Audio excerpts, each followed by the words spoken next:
Selamat datang di channel Nabla Education. Pada video kali ini kita akan melihat ya atau mereview salah satu buku yang sangat dinanti-nanti bagi teman-teman yang mengikuti Olimpiade Sains Nasional tahun 2022, yaitu buku pedoman OSN tahun 2022 jenjang SMA atau MA. Jadi pada akhir bulan Maret kemarin, Puspresnas merilis ya buku ini sebagai pedoman teman-teman untuk mengikuti OSN tahun 2022 ini khususnya untuk jenjang SMA atau MA. Nah, pada video ini kita akan melihat bagian-bagian penting dari buku ini yang harus teman-teman jadikan perhatian supaya nanti keikutsertaan teman-teman dalam OSN itu bisa lebih lancar lagi dan tidak ada kendala-kendala yang berarti. Oke? Kita akan mulai mereview buku ini dan kalau kita lihat daftar isinya, oke, kita mulai dari daftar isi ya. Jadi di sini akan ada 5 bab ya. Jadi ada yang bab pertama itu adalah pendahuluan, kemudian ketentuan umum dan protokol kesehatan, kemudian ada penyelenggara OSN, mekanisme pelaksanaan serta penutup, dan ada beberapa lampiran ya sampai lampiran yang ke F. Tapi kita tidak akan membahas semuanya karena terlalu banyak.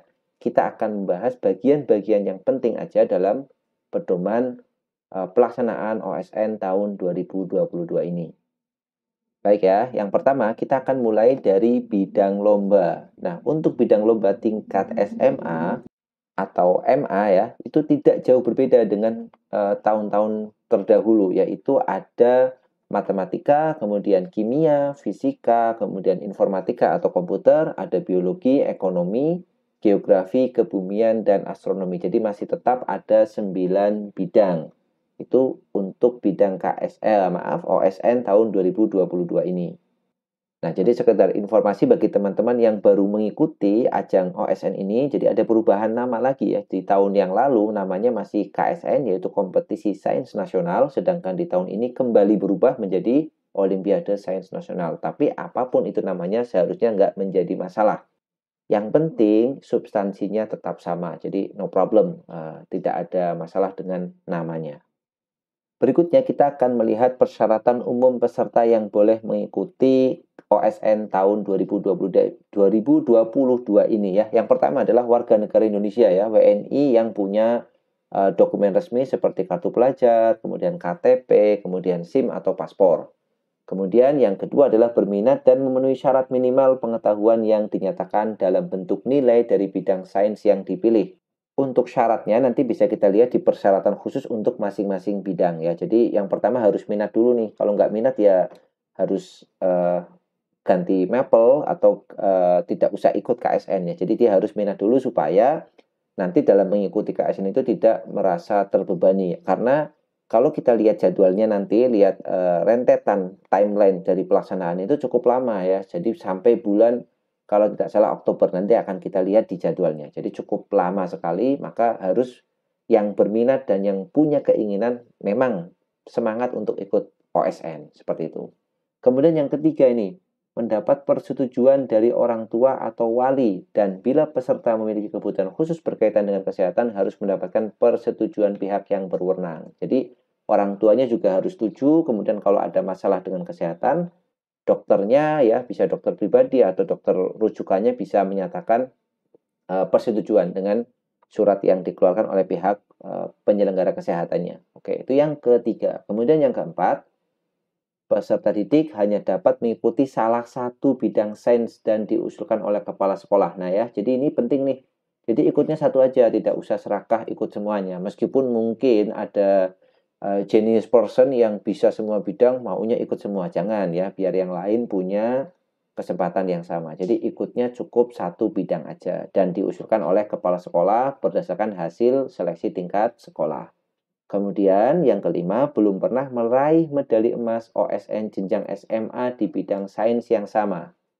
Jadi dia belum pernah dapat medali emas di bidang sains yang sama. Seandainya pernah dapat di bidang sains, misalkan matematika, tahun ini ikut fisika, maka boleh. Tetapi kalau tahun ini ikut matematika lagi, maka tidak dibenarkan menurut aturan ini. Seperti itu. Kemudian kita lihat untuk persyaratan yang keenam. Belum pernah mengikuti Olimpiade Sains tingkat internasional jenjang SMA di bidang sains yang sama. Jadi nggak pernah ikut ajang tingkat internasional jenjangnya SMA di bidang sains yang sama ya, hampir mirip dengan yang poin kelima. Kemudian nomor 7, peraih medali OSN bersedia mengikuti pembinaan ke tingkat internasional yang diselenggarakan oleh Puspresnas. Jadi kalau teman-teman nanti nih menang nih sampai ke tingkat nasional dan dapat medali, maka sesuai dengan pedoman ini, maka teman-teman harus bersedia sebagai duta atau wakil dari Indonesia untuk ke ajang tingkat internasional. Tetapi sebelumnya biasanya akan dilakukan pembinaan oleh Puspresnas atau oleh lembaga-lembaga yang terkait. Kemudian kita lihat nomor 8.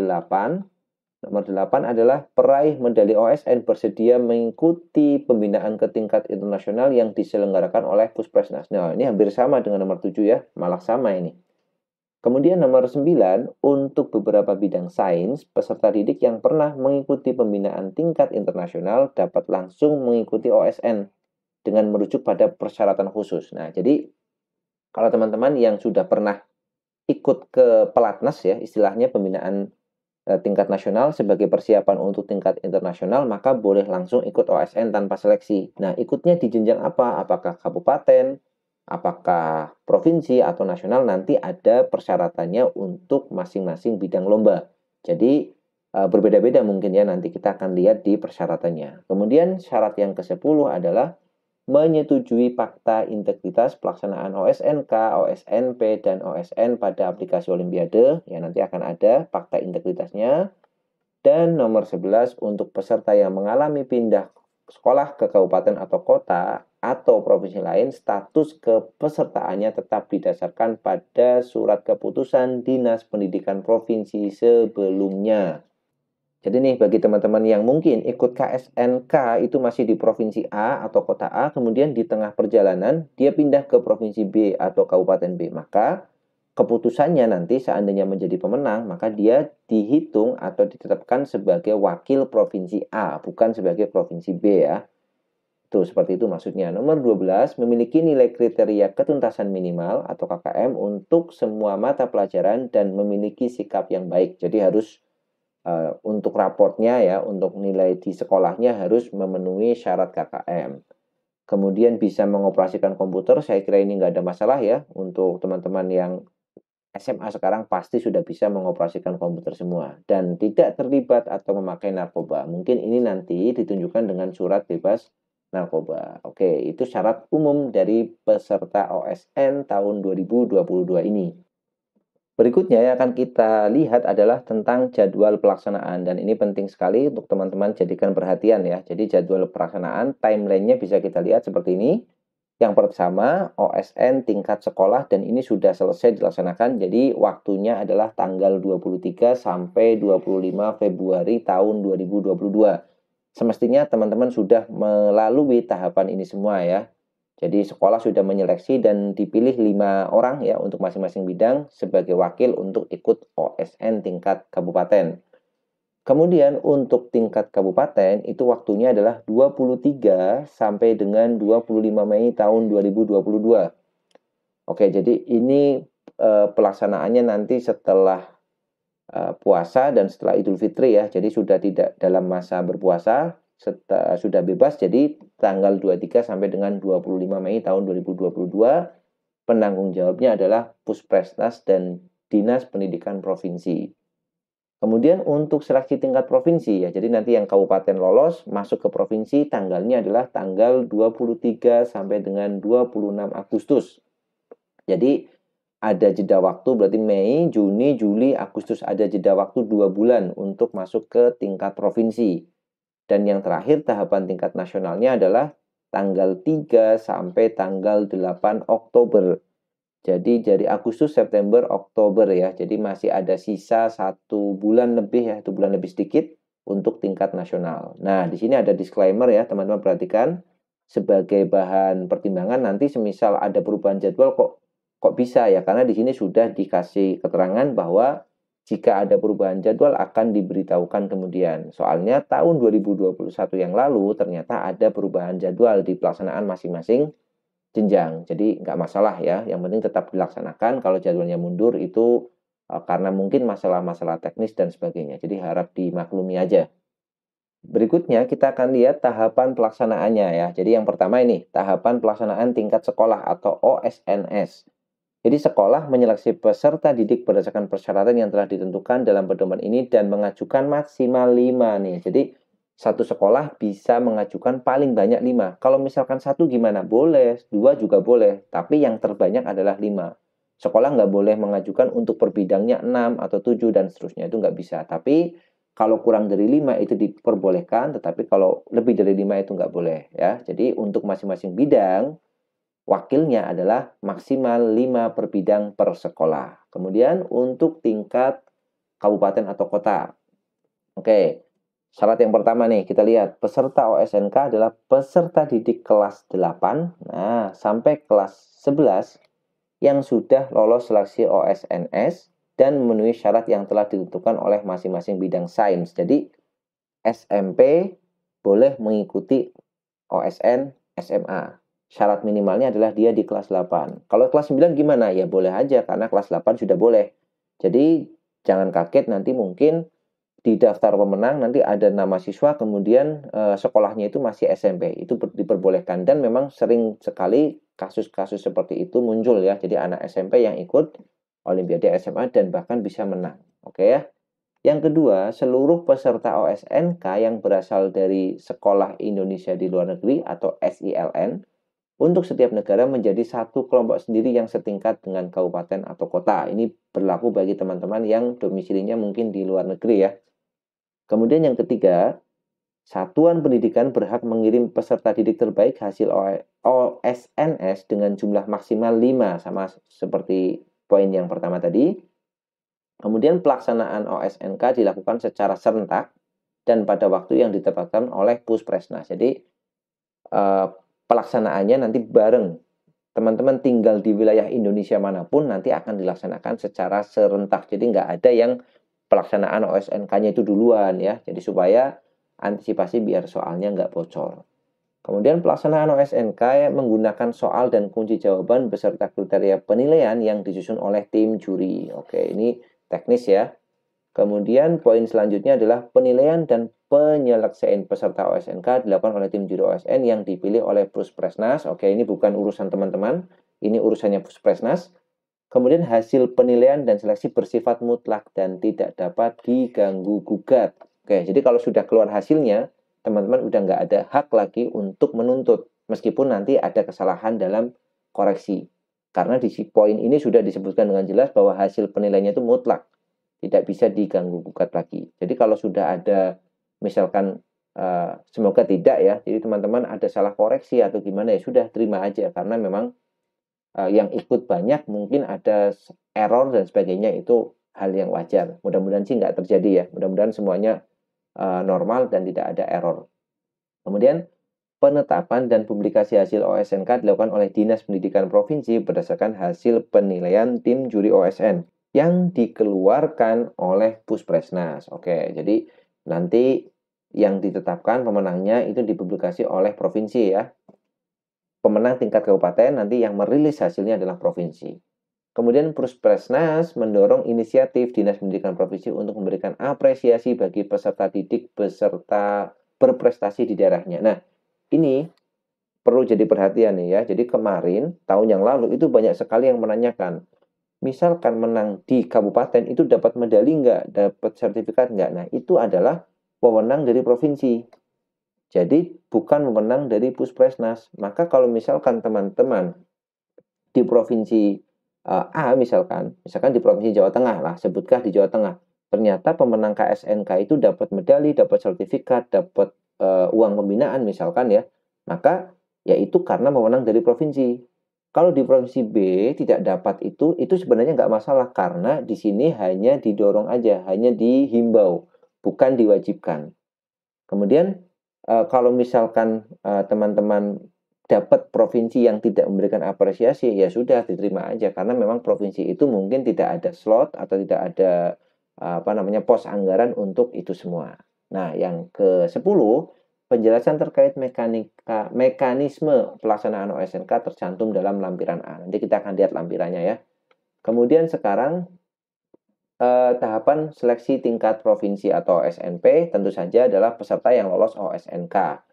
Nah, sekarang poin kedua, peserta didik yang pernah mengikuti pelatnas tahap kedua untuk bidang biologi dan ekonomi. Nah, jadi kalau teman-teman alumni pelatnas biologi dan ekonomi ya sampai pelatnas yang kedua, maka boleh langsung ikut OSNP ya, tidak perlu mengikuti OSNK, langsung masuk aja di OSNP.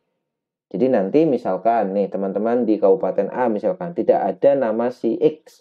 Ternyata pada saat provinsi itu muncul nama X padahal di kabupaten nggak ada. Nah, mungkin itu adalah peserta bidang biologi dan ekonomi yang sudah ikut pelatnas tahap kedua. Kemudian, peserta didik yang pernah mengikuti pembinaan tingkat internasional tahun 2002 tahap ke-1 untuk matematika dan kebumian. Nih, kalau matematika dan kebumian nggak perlu sampai tahap 2, tahap 1 udah cukup. Ya, jadi kalau udah sampai tahap 1 maka boleh langsung ikut maaf, salah lagi ya, OSNP. Kemudian, peserta yang berasal dari SILN, Sekolah Indonesia di Luar Negeri, menjadi kelompok sendiri yang setingkat dengan provinsi. Oke ya, itu persyaratannya. Kemudian, jumlahnya nih, kita lihat. Jumlah peserta OSNP hasil seleksi KSNK setiap bidang maksimal 3 orang per sekolah. Nah, ini jadi nanti misalkan, kenapa kok bisa seperti ini? Tadi kan setiap sekolah itu kan boleh mengirimkan maksimal 5, ya. Maksimal 5.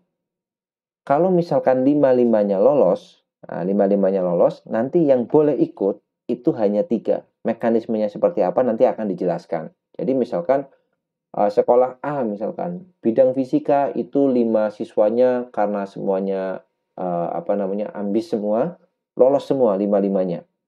Tetapi syarat dari Puspresnas, peserta maksimal OSNK dari tiap sekolah per bidang itu adalah 3. Maka dari 5 itu nanti akan ada kriteria 3 mana yang boleh lolos. Nanti kriterianya semestinya disebutkan dalam pedoman ini. Oke ya. Kemudian kuota peserta tingkat provinsi ya, yang memiliki kabupaten kota lebih dari 25, maka jumlah maksimum peserta per bidang adalah 4 kali jumlah kabupaten atau kota. Yang memiliki kabupaten atau kota tidak lebih dari 25, maka jumlah maksimum peserta per bidang adalah 100. Nah, ini kuota per bidang ya. Jadi kalau misalkan ada kabupaten atau kota, ada provinsi yang punya 30 kabupaten atau kota, maka jumlah maksimum peserta per bidangnya adalah 4 kali 30, yaitu 120. Tapi misalkan ada kabupaten atau kota yang provinsinya cuma 10. Kebalik ya, kalau ada provinsi yang kabupaten kotanya cuma 10, maka jumlah maksimum per bidangnya adalah 100. Maka jangan heran misalkan nanti ada satu provinsi ya yang bidang matematika dari satu kabupaten itu ada lebih dari 4. Misalkan ada 10 gitu, ya nggak apa-apa. Mungkin dia ikut kriteria yang kedua ini. Gitu ya. Kemudian jumlah maksimum peserta OSNP setiap kabupaten atau kota sebesar 10%. Kemudian peserta OSNP yang berasal dari hasil seleksi OSNK terdiri dari 1 peserta terbaik dari setiap kabupaten ditambah hasil pemeringkatan sesuai passing grade provinsi sehingga mencapai kuota kabupaten atau kota. Oke, kalau nggak memenuhi maka skenario ini dipakai ya. Jadi nanti ada 1 peserta terbaik ya. Perwakilan itu sebutnya sebagai perwakilan gitu supaya kuotanya bisa terpenuhi. Kemudian tadi sudah ini pelaksanaannya menggunakan kunci jawaban yang disusun oleh juri, kemudian dilakukan secara serentak juga, yang menyeleksi itu nanti juri juga, kemudian penetapannya itu dilakukan oleh Puspresnas. Nah, untuk OSNP ini nanti pengumumannya itu yang memberikan Puspresnas, bukan lagi dinas kabupaten atau dinas provinsi. Kemudian pelaksanaannya itu nanti ada di lampiran B. Oke, seperti itu ya. Kemudian untuk tingkat nasional itu kriterianya yang pertama jumlah peserta OSN per bidang berjumlah 100 peserta didik hasil seleksi OSNP. Dengan kriteria atau ketentuan setiap provinsi minimal 1 peserta didik dan peringkat 1 provinsi, setiap provinsi maksimal 10 peserta didik, setiap sekolah maksimal 2 peserta didik. Nah, jadi turun lagi ya, kalau tadi ini 3, yang ini maksimal 2. Oke, bisa dipahami, saya kira ini cukup jelas aturannya. Kemudian pelaksanaannya menggunakan kunci dan soal yang ditetapkan oleh tim juri. Oke, dilaksanakan oleh Puspresnas, kemudian pemenang OSN ditetapkan dan dipublikasikan oleh Puspresnas. Penjelasan terkait OSN ada di lampiran C. Oke, berikutnya yang akan kita pelajari adalah tentang sanksi dan pelanggaran. Nah, jadi ini salah satu pencegahan yang dilakukan oleh Puspesnas. Jadi kalau ada pelanggaran-pelanggaran yang dilakukan oleh teman-teman, nanti udah ditentukan nih sanksi-sanksinya ya. Yang pertama pelanggaran ringan dulu nih. Ringan itu dia nggak pakai seragam, kemudian membawa perangkat komunikasi untuk bidang yang tidak mengizinkan bersedia menandatangani fakta integritas. Oke, kemudian diberikan peringatan langsung secara lisan oleh pengawas atau panitia, kemudian untuk sekolahnya atau satuan pendidikannya diberikan teguran langsung dan atau surat peringatan. Itu kategorinya ringan ya, biasanya mungkin ini lupa atau teledor gitu. Yang kedua sedang nih. Untuk kategori sedang, itu contohnya berbicara atau bertanya kepada orang di sekitar tanpa izin dari pengawas, meninggalkan tempat tanpa izin dari pengawas atau panitia untuk keperluan apapun. Nah, sanksinya adalah dikurangi nilainya untuk peserta nih. Untuk peserta. Kemudian kalau misalkan untuk sekolahnya, kalau menyediakan dan mengkondisikan sarana atau prasarana atau kondisi sehingga terjadinya kecurangan, maka diberikan surat teguran atau dimasukkan dalam red notice ya. Jadi blacklist lah gitu, red list ya, masih belum black tapi red list di sini. Kemudian kalau kategorinya kategori berat, nah kategori berat nih teman-teman bisa baca sendiri di sini ya, cukup banyak.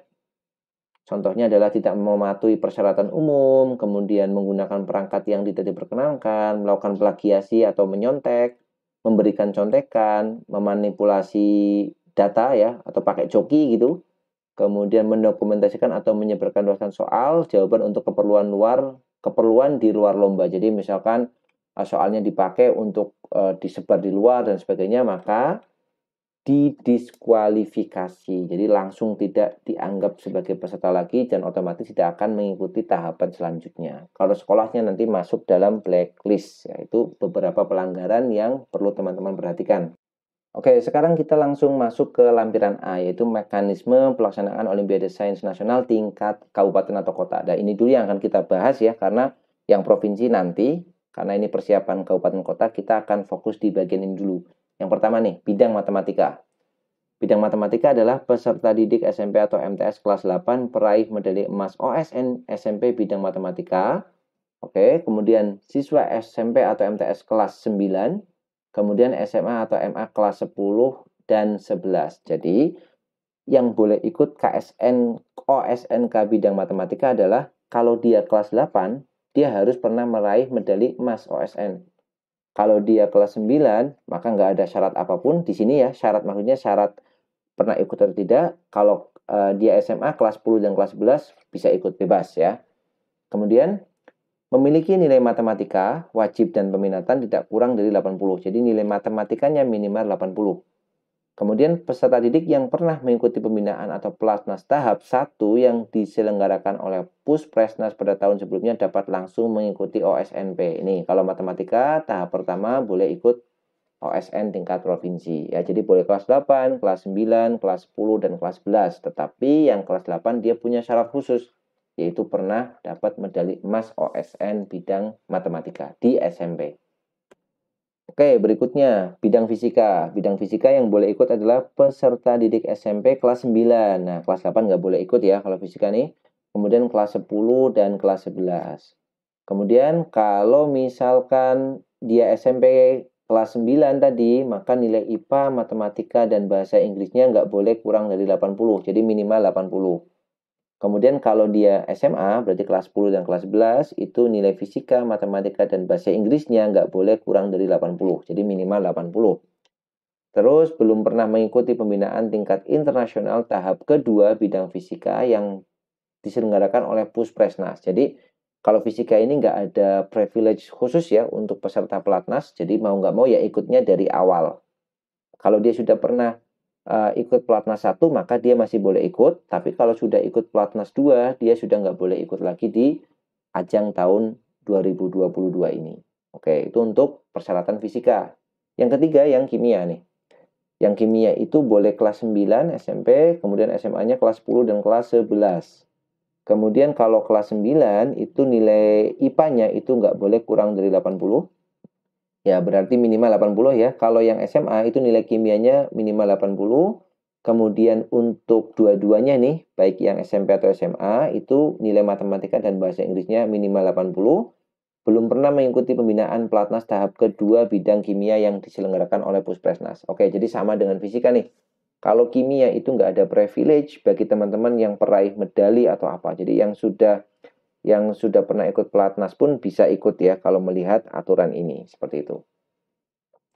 Kemudian yang keempat, informatika ya. Informatika boleh mulai dari kelas 8, kelas 9, kelas 10, kelas 11 sama nilai minimalnya 80 ya. Bisa mengoperasikan komputer dan sebagainya dan belum pernah ikut pelatnas.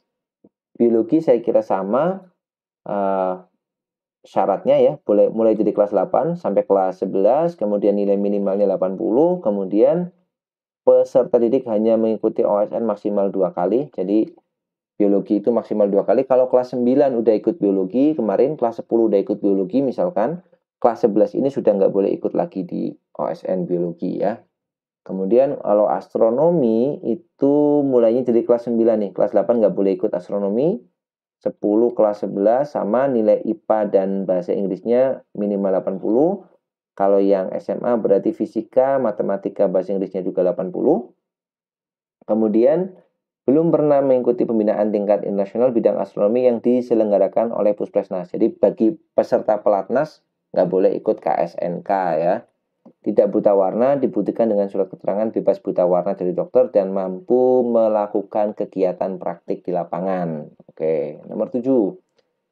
Ekonomi. Ekonomi itu hanya diizinkan kelas 10 dan kelas 11 ya. SMP nggak boleh ikut. Kemudian memiliki nilai ekonomi, matematika, dan bahasa Inggris minimal 80. Peserta didik yang pernah mengikuti pembinaan atau pelatihan nasional dalam rangka seleksi kandidat International Economic Olympiad apabila hendak mengikuti OSN harus memulai sejak OSN tingkat kabupaten atau kota nih, harus mulai dari kabupaten atau kota. Kemudian kebumian itu mulai dari kelas 9, boleh nih kelas 9, kemudian kelas 10 dan kelas 11. Sama syaratnya IPA IPS-nya bahasa Inggris itu 80. Kalau yang SMA itu matematika, fisika, geografi, bahasa Inggrisnya 80 ya, karena kebumian itu mencakup hampir semuanya. Matematika ikut, fisika ikut, geografi ikut, dan sebagainya ya. Kemudian peserta didik yang pernah mengikuti pembinaan tahap 1 tingkat internasional yang diselenggarakan oleh Puspresnas pada tahun 2021 dapat langsung ikut tingkat provinsi. Nah, untuk kebumian berarti bagi peserta pelatnas tahap 1 langsung main di provinsi, nggak usah ikut kabupaten. Tidak buta warna dan mampu melakukan kegiatan praktik di lapangan. Kemudian kita lihat yang geografi. Geografi itu kelas 9 syaratnya ya. Dia ada di kelas 9, kemudian kelas 10 dan kelas 11. 9, 10, 11. Kemudian nilainya IPA, IPS, matematikanya minimal 80. Kemudian kalau SMA itu berarti fisika, matematika, biologi, dan geografinya minimal 80. Kemudian belum pernah mengikuti pembinaan tingkat internasional bidang geografi yang diselenggarakan oleh Puspresnas, jadi nggak pernah ikut pelatnas ya. Tidak buta warna dan mampu melakukan kegiatan praktik di lapangan. Nah, itu dia beberapa persyaratan khusus dari masing-masing bidang lomba ya. Ada 9 bidang sudah kita unboxing semuanya. Oke, berikutnya sekarang kita ke pelaksanaan OSNK ya. Jadi karena teman-teman kan pasti sudah tahu ya, pelaksanaannya adalah secara daring atau online ya, dan menggunakan aplikasi yang memang sudah disediakan oleh Puspresnas. Nah, timelinenya ini ada beberapa tanggal penting yang perlu diperhatikan, yaitu tanggal 17 Mei itu ada sinkronisasi data. Kemudian 18, 19, 20-nya itu adalah tesnya, tes betulnya ya. Kemudian ini simulasi nih, simulasinya tanggal 18, 19, 20. Biasanya simulasi ini hanya untuk mengecek server dan sebagainya ya. Dan soal-soalnya juga biasanya soal-soal yang diambil dari soal-soal tahun-tahun sebelumnya. Jadi simulasi itu bukan soal KSN, dia hanya untuk mengecek kesiapan server aja. Perhatikan nanti untuk detail jadwalnya biasanya akan diberikan lebih lanjut. Kemudian, nah ini sudah ada nih detail jadwalnya nih. Ini adalah jadwal untuk pelaksanaan KSN-nya. Jadi OSN ya, maaf OSN. Jadi pelaksanaan OSN akan dilaksanakan di minggu ketiga bulan Mei tahun 2022 dengan rincian tanggal 23 Mei itu masih sinkronisasi data. 24 Mei itu yang akan main adalah bidang matematika, fisika, kimia, informatika, dan biologi. Ada 4 bidang. Kemudian tanggal 25 Mei dengan jam yang sama, jam 8 sampai jam 5 sore, yang main adalah astronomi, kebumian, ekonomi, dan geografi. Jadi hari pertama itu ada 5 bidang, hari kedua ada 4 bidang. Dan seperti biasa ada disclaimer, jika ada perubahan jadwal, simulasi, dan pelaksanaan OSK akan diberitahukan kemudian ya. Jadi kalau ada perubahan jadwal ya sudah kita ikutin aja. Oke, itu timeline pelaksanaannya ya. Kemudian penilaiannya akan dilaksanakan pekan keempat. Kemudian hasilnya nanti minggu pertama bulan Juni. Jadi pekan ketiga itu pelaksanaan, kemudian akan dikoreksi di pekan keempat, kemudian di pekan pertama bulan Juninya nanti akan ada pengumuman hasilnya. Oke ya, jadi itu dulu mungkin bagian-bagian yang penting yang harus teman-teman perhatikan untuk panduan pelaksanaan OSN tahun 2022 ini jenjang SMA tingkat kabupaten. Nah, nanti kalau sudah mendekati tingkat provinsi, kita akan lihat persyaratan untuk tingkat provinsi. Nah, demikian dulu video infonya. Semoga bermanfaat ya bagi teman-teman yang ikut OSN tahun ini dan persiapkan dengan baik karena masih ada cukup waktu untuk mempersiapkan amunisi supaya nanti pada saat pelaksanaan OSN teman-teman sudah lebih siap dan bisa mendapatkan hasil yang maksimal. Oke, sekian video kali ini. Kita jumpa lagi di video selanjutnya.